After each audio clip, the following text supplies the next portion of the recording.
मुझे ये जानकर बहुत प्रसन्नता हुई कि राजस्थान संस्कृत अकादमी के माध्यम से शुक्ल यजुर्वेद माध्यन्दिनी शाखा का 5 वर्ष का पाठ्यक्रम चलाया जा रहा है और इसके अंतर्गत शुक्ल यजुर्वेद की माध्यन्दिनी शाखा का सस्वर पाठ ऑडियो विजुअल जिस तरीके से मैंने देखा है कैसेट में, उसके आधार पर मैं ये कह सकता हूँ कि मैंने पहली बार इस प्रकार के पाठ को देखा है।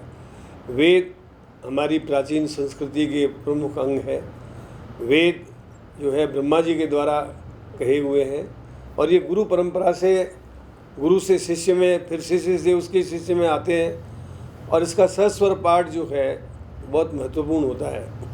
हमारे जितने भी संस्कार जो होते हैं, जन्म संस्कार से लेकर के अंतिम संस्कार तक, और ख़ास तौर से जिसमें हमारा जन्म संस्कार, सीमंत संस्कार और इसी प्रकार आपका नामकरण संस्कार, यज्ञोपवीत संस्कार, विवाह संस्कार, चूड़ामणि कर्म संस्कार, ये सारे संस्कार जो होते हैं इसमें अग्निहोत्र अथवा ये कहना चाहिए यज्ञ होता है, वो सभी इन्हीं मंत्रों के माध्यम से होता है। हमारी वैदिक संस्कृति लुप्त प्राय हो रही थी। मैं पूर्व प्रधानमंत्री इंदिरा जी को इस समय श्रद्धा से स्मरण करता हूँ कि उन्होंने वेद विद्यालय प्रारंभ किए। मैं स्वयं संस्कृत शिक्षा का उपमंत्री था, उस समय ये वेद विद्यालय प्रारंभ किए गए और मुझे ये सौभाग्य मिला कि हमने संस्कृत अकादमी गठित करके उसको शुरू किया और मुझे खुशी है कि संस्कृत अकादमी के माध्यम से वेदों के अध्ययन और अध्यापन के लिए जो 5 वर्षीय कार्यक्रम शुक्ल यजुर्वेद माध्यन्दिनी शाखा का बनाया गया है, बहुत ही उपयोगी सिद्ध होगा और विद्यार्थी इसके माध्यम से डिजिटल पढ़ाई कर पाएंगे।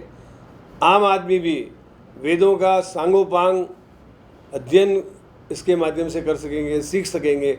वेद की तो ध्वनि सुनना ही अपने आप में चमत्कृत प्रमाण देता है और चमत्कृत इसका प्रयोग होता है। बहुत से रोग, बहुत से ऐसी चीज़ें पर्यावरण से संबंधित, वो वेदों के सुनने से, वेदों का एक तरीके से सामूहिक पठन करने से पर्यावरण में शुद्धि आती है, यज्ञ करने से वृष्टि होती है और अनेक प्रकार के यज्ञों के फल बताए गए हैं।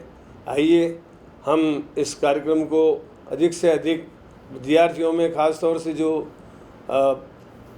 मिडिल क्लास में पढ़ने वाले विद्यार्थी हैं, जो लोग सेकेंडरी स्कूल में पढ़ने वाले बटुक हैं, छोटे छोटे बटुक हैं, उन सबको एक तरीके से उनको वेदों का अध्ययन कराना चाहिए और मैं उम्मीद करता हूँ कि संस्कृत अकादमी का यह अनूठा प्रयोग आम आदमी के लिए, विद्यार्थियों के लिए उपयोगी सिद्ध होगा।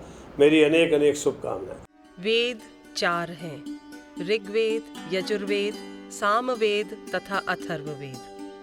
पूर्व मीमांसा के अनुसार ऋग्वेद पद्यात्मक है तो सामवेद गीति रूप है, जबकि यजुर्वेद में गद्य है।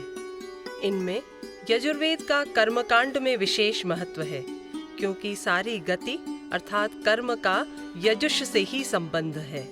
सर्वा गतिर याजुषी हैव शश्वत।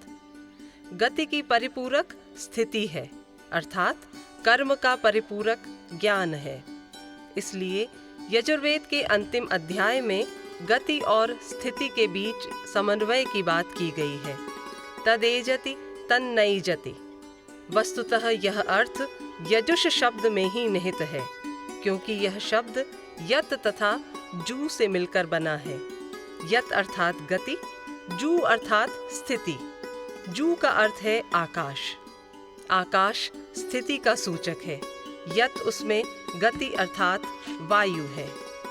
यजुर्वेद के 2 मुख्य संस्करण हैं, शुक्ल तथा कृष्ण। शुक्ल यजुर्वेद में केवल मंत्र हैं, जबकि कृष्ण यजुर्वेद में उसकी व्याख्या तथा विनियोग भी दिया गया है। शुक्ल यजुर्वेद की भी 2 शाखाएं उपलब्ध हैं, माध्यन्दिन तथा काण्व। दोनों शाखाओं में 40 अध्याय हैं, किंतु माध्यन्दिन में मंत्र 1975 हैं, जबकि काण्व में 2086 मंत्र हैं।